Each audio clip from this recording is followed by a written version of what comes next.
Many years ago, I was touched by the story of Borghild Dahl.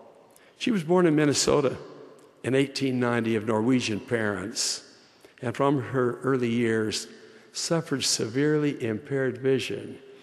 She had a tremendous desire to participate in every life experience, despite her handicap, and through sheer determination.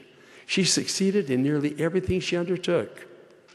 Against the advice of educators who felt her handicap was too great, she attended college, received her Bachelor of Arts degree from the University of Minnesota.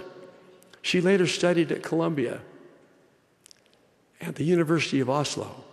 She eventually became the principal of 8 schools in western Minnesota and North Dakota. She wrote the following in one of the 17 books she authored. I had only one eye, and it was so covered with dense scars that I had to do all my seeing through one small opening in the left eye. I could see a book only by holding it close up to my face and by straining my one eye as hard as I could to the left. Close quote. Miraculously, in 1943, when she was over 50 years old, a revolutionary procedure was developed which finally restored to her much of the sight she had been without for so long.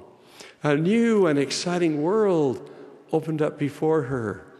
She took great pleasure in the small things most of us take for granted, such as watching a bird in flight, noticing the light reflected in the bubbles of her dishwater, or observing the phases of the moon each night. She closed one of her books with these words: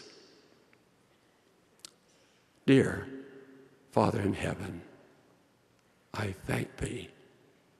I thank thee.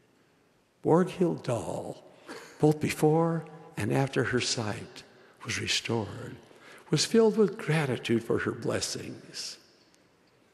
In 1982, 2 years before she died at the age of 92, her last book was published. Its title, Happy All My Life.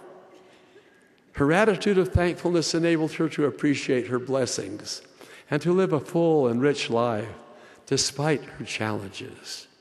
In 1 Thessalonians in the New Testament, chapter 5, verse 18, we are told by the Apostle Paul, in everything give thanks, for this is the will of God.